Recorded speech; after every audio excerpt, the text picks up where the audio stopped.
The phone call came on a Thursday afternoon while I was reviewing architectural plans for the new children's wing at Metropolitan Hospital. My father's voice carried that familiar tone of controlled disappointment that I'd grown accustomed to over the years. "Samantha, we need to discuss Harrison's graduation party," he said without preamble. My younger brother Harrison was graduating from Stanford with his MBA, a milestone that had consumed my family's attention for months. The party was scheduled for Saturday evening at the prestigious Hillcrest Club, with 200 guests expected to celebrate Harrison's achievement. "What about it, Dad?" "Well, your mother and I have been discussing the guest list, and we think it might be better if you didn't attend."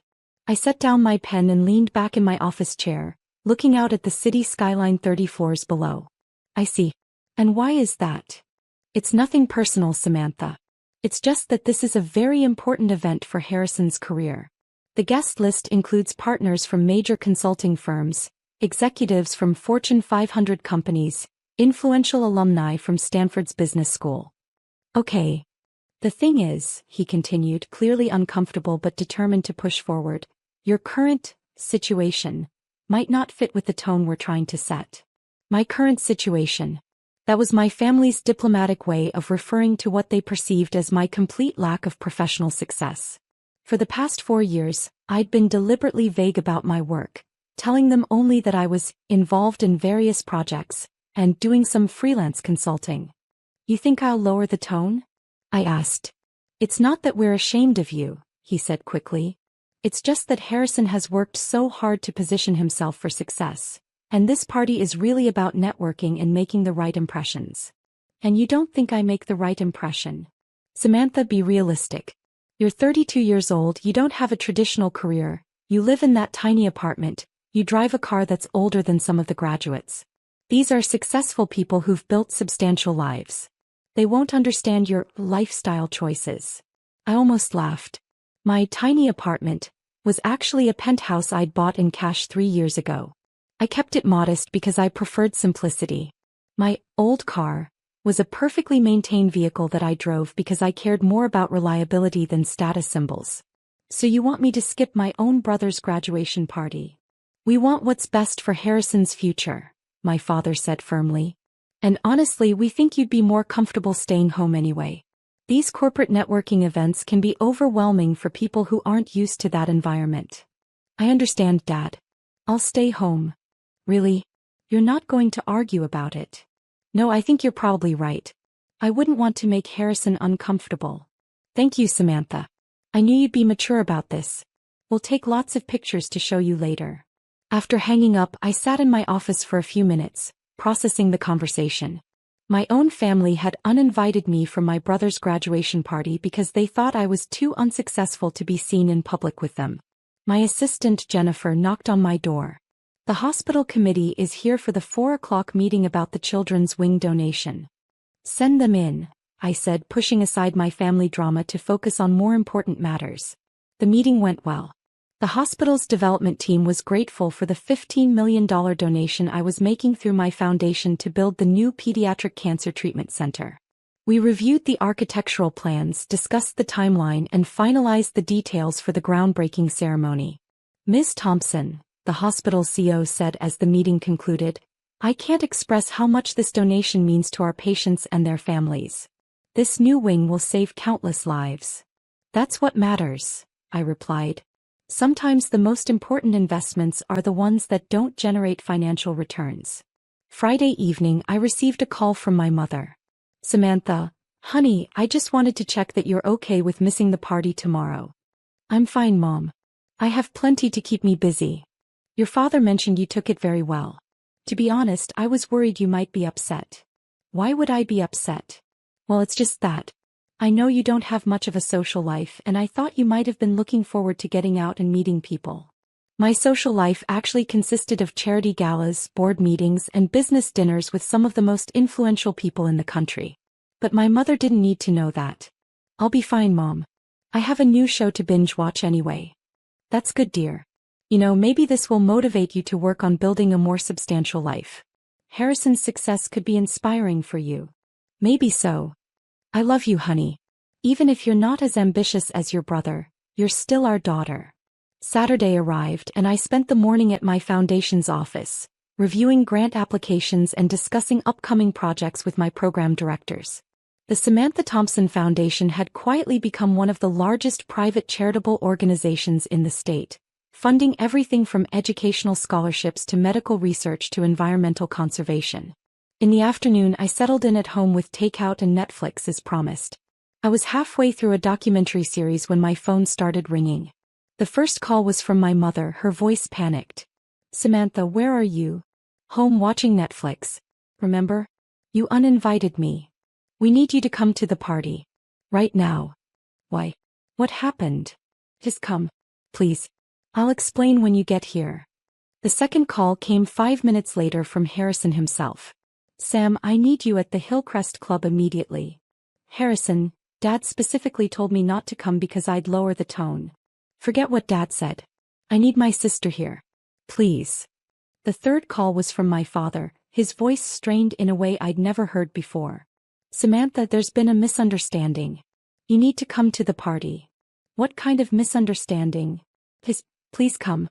Wear something nice. This is important."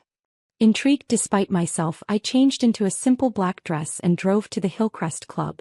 The valet took my keys with the same professional courtesy he'd shown the BMWs and Mercedes that filled the parking lot. Inside, the party was in full swing. The elegant ballroom was filled with well-dressed professionals holding champagne glasses and engaging in animated conversations. I spotted Harrison near the bar, looking unusually stressed for someone celebrating his graduation. "Sam," he called out when he saw me rushing over. "Thank God you're here." "Harrison, what's going on? Why the emergency summons?" "There's someone here who's been asking for you." "Asking for me? Who?" "Dean Morrison from Stanford. He arrived about an hour ago and immediately started asking where Samantha Thompson was. When we told him you weren't coming, he seemed surprised." "Dean Morrison. I knew him well from our various conversations about the university's expansion plans and research initiatives. He was a brilliant academic administrator and someone I genuinely respected." "Where is he now?" "Over by the windows talking to Dad." "Sam, why would the dean of Stanford Business School be looking for you specifically?" "I have no idea," I lied. As we walked across the ballroom, I could see my father engaged in what appeared to be an increasingly uncomfortable conversation with Dean Morrison. My mother stood nearby, looking confused and worried. "Ah, there she is," Dean Morrison exclaimed when he spotted me. "Samantha Thompson. I was beginning to think you weren't coming to your own brother's celebration." "Dean Morrison," I said, shaking his hand warmly. "What a pleasant surprise to see you here." "I wouldn't miss the chance to meet Harrison's family," he replied. "Especially his sister." My father looked puzzled. "You two know each other?" "Know each other?" Dean Morrison laughed. "Samantha is one of Stanford's most valued supporters. I was hoping to discuss the new research center with her this evening." The conversation around us gradually quieted as people began to notice that the dean was speaking very familiarly with the person who had been deemed too unsuccessful to attend the party. "Research center?" my mother asked weakly. "The Thompson Center for Innovation in Sustainable Technology," Dean Morrison explained enthusiastically. "Samantha's foundation is funding a $40 million research facility that will be the premier center for clean energy research on the West Coast." The silence that followed was profound. $40 million? Harrison whispered. "It's actually a 5-year commitment," I clarified. $8 million per year for operations, plus the initial construction funding." Dean Morrison nodded approvingly. "It's one of the largest private donations in the university's history. The groundbreaking is scheduled for next month." My father's face had gone completely pale. "Samantha has a foundation?" "The Samantha Thompson Foundation," Dean Morrison said, clearly surprised by the question. "It's one of the most respected philanthropic organizations in the state." "Samantha, surely your family knows about your charitable work." "We've never really discussed it in detail," I said diplomatically. "Well," Dean Morrison continued, oblivious to the family tension, "perhaps this is a good time to share some exciting news. Samantha, the board approved your proposal for the scholarship program. We'll be able to offer full rides to 50 students per year from underserved communities." "That's wonderful news," I said, genuinely pleased. "Scholarship program? My mother managed to ask. The Thompson Scholars Program, Dean Morrison explained. Samantha is funding full scholarships for students who wouldn't otherwise be able to afford a Stanford education. It's a game changer for educational equity. By now, a significant portion of the party guests had stopped their own conversations to listen to ours. I could see business executives and alumni straining to hear what the dean was saying. Dean Morrison, my father said slowly, I think there might be some confusion. Samantha doesn't. That is, she's not really in a position to make donations of that magnitude. Dean Morrison looked genuinely confused. I'm sorry, but I don't understand. Samantha is one of our most generous donors. The Thompson Foundation has contributed over $60 million to various Stanford initiatives over the past 3 years. $60 million, Harrison repeated, staring at me like I'd grown a second head. Actually, I said, it's closer to $75 million when you include the medical school grants and the undergraduate scholarship endowment. The party had essentially stopped at this point, with most guests openly listening to our conversation. Samantha, my mother said faintly, where did you get $75 million? Before I could answer, another voice joined the conversation. Good evening, Samantha. I turned to see Margaret Crawford, the CEO of Crawford Industries, approaching our group. I'd known Margaret for several years through various business dealings and charitable boards. Margaret, I said, I didn't expect to see you here. I'm a Stanford alumna, she explained. I never miss a chance to support the business school. Though I have to say, I'm surprised to find you here as a family member rather than a fellow donor. Fellow donor? My father asked. Samantha sits on the board of our corporate foundation, Margaret explained. She's been instrumental in our education and healthcare initiatives. Her strategic thinking has helped us deploy our charitable giving much more effectively. He turned to me. Speaking of which, I wanted to thank you for the introduction to the Children's Hospital. Your recommendation was spot on, and our pediatric care partnership is exceeding all expectations. I'm glad it's working out, I said. Children's Hospital? My mother asked. Metropolitan Children's Hospital, Margaret clarified. Samantha connected us with their development team. We're funding a new research lab for childhood cancer treatment. Dean Morrison nodded. That's typical of Samantha's approach. She doesn't just write checks, she creates strategic partnerships that maximize impact. Strategic partnerships, my father repeated numbly. At this point, Dr. Patricia Williams, a Stanford alumna and prominent surgeon, joined our growing circle. Samantha, she said warmly. I was hoping I'd see you here. I wanted to thank you personally for the medical research grant. The early results from the treatment protocol you funded are incredibly promising. That's wonderful news, Patricia. Medical research grant? Harrison asked. The Thompson Foundation is funding several cutting-edge medical research projects, Dr. Williams explained. Samantha has been particularly supportive of our work in pediatric oncology and neurological disorders. She smiled at me. Between your foundation's support and your seat on the hospital's board of directors, you've been instrumental in advancing our research capabilities. Board of directors, my mother whispered. The crowd around us continued to grow as more guests recognized what was happening. I could see business leaders, academics, and philanthropists all nodding respectfully in my direction.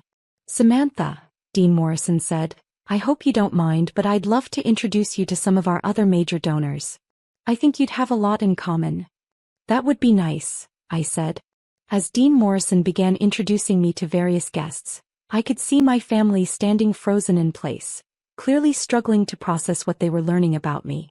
Samantha Thompson, one distinguished gentleman said, shaking my hand enthusiastically. Charles Patterson, Patterson Industries. I've heard wonderful things about your foundation's work in education. Thank you, Charles.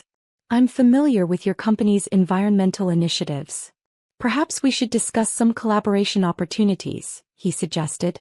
I think our foundations might be able to partner on some interesting projects. I'd like that. As the evening progressed, I found myself in conversation after conversation with successful business leaders, academics, and philanthropists.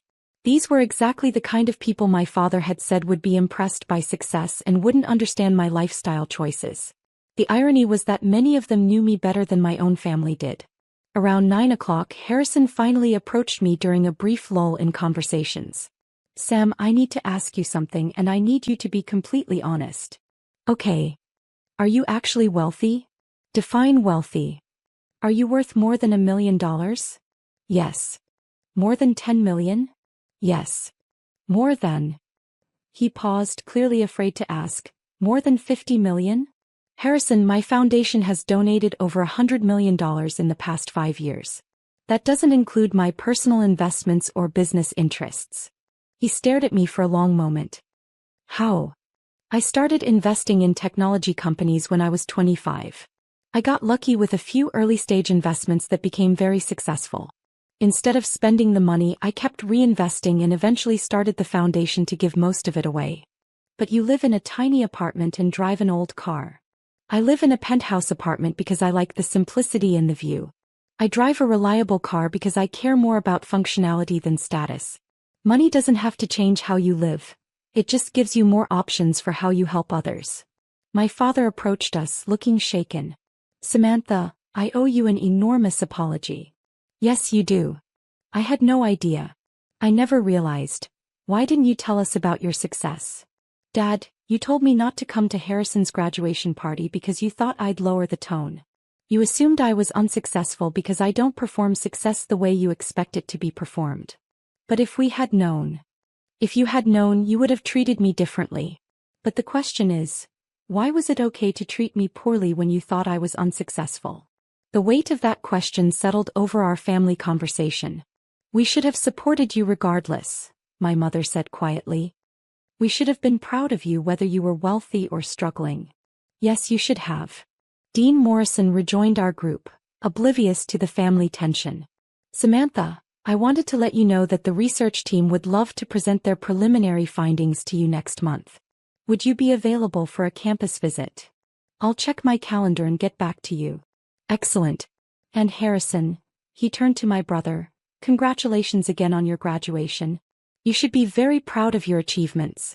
It's clear that success runs in your family. After Dean Morrison walked away, Harrison looked at me with a mixture of admiration and confusion. Sam, I don't understand how you built all of this without any of us knowing. I built it quietly because I wanted to focus on the work rather than the recognition. The foundation's impact matters more than my family's opinion of my lifestyle choices. But we could have celebrated your successes. We could have been proud of you. You could have been proud of me anyway, I said gently. Success isn't just measured in dollars or recognition. It's measured in the positive impact you have on the world. As the party wound down, my family stayed close to me, clearly wanting to continue processing what they'd learned. Samantha, my father said as we prepared to leave, how do we make this right? You start by understanding that worth isn't determined by wealth or status or the approval of others. You start by treating people with respect regardless of their circumstances. We want to do better, my mother said earnestly. Good. Because I'd like my family to actually know who I am, not just what I've accomplished. Can you forgive us? Harrison asked. I can forgive you. But I need you to understand that the person you dismissed as unsuccessful has actually built something meaningful. And more importantly, I need you to commit to supporting people based on their character, not their net worth. The drive home gave me time to reflect on the evening. My family had learned a valuable lesson about assumptions and the difference between success and the performance of success. But more importantly, they'd learned that the most successful people are often the ones who use their success to lift others up, rather than to lift themselves above others. The next morning I woke up to a text from Harrison. I'm proud to be your brother regardless of how much money you have. But I'm especially proud that you're using your success to help people. I smiled and typed back. That means more to me than any donation ever could. A week later, my family attended the groundbreaking ceremony for the Thompson Center for Innovation in Sustainable Technology at Stanford. They watched as I spoke to the crowd about the importance of investing in solutions to climate change and creating opportunities for the next generation of innovators. After the ceremony, my father pulled me aside. Samantha, I've been thinking about what you said at Harrison's party. About treating people with respect regardless of their circumstances. What about it? I want to volunteer with your foundation. I want to learn how to make a positive impact the way you have. That would be wonderful, Dad. 6 months later, My father became the volunteer coordinator for our educational scholarship program. He discovered that working directly with students from underserved communities was more fulfilling than any business success he'd ever achieved. My mother started volunteering at the Children's Hospital, reading to young patients undergoing treatment in the wing my foundation had funded. And Harrison? He turned down several high-paying consulting offers to join a nonprofit that provides business training to entrepreneurs in developing countries. Sometimes the best graduation gift isn't money or connections or career opportunities. Sometimes it's the realization that success means using whatever advantages you have to create opportunities for others. And sometimes it takes a university dean showing up at a party to remind a family that the person they thought was lowering the tone was actually raising the bar for everyone around them.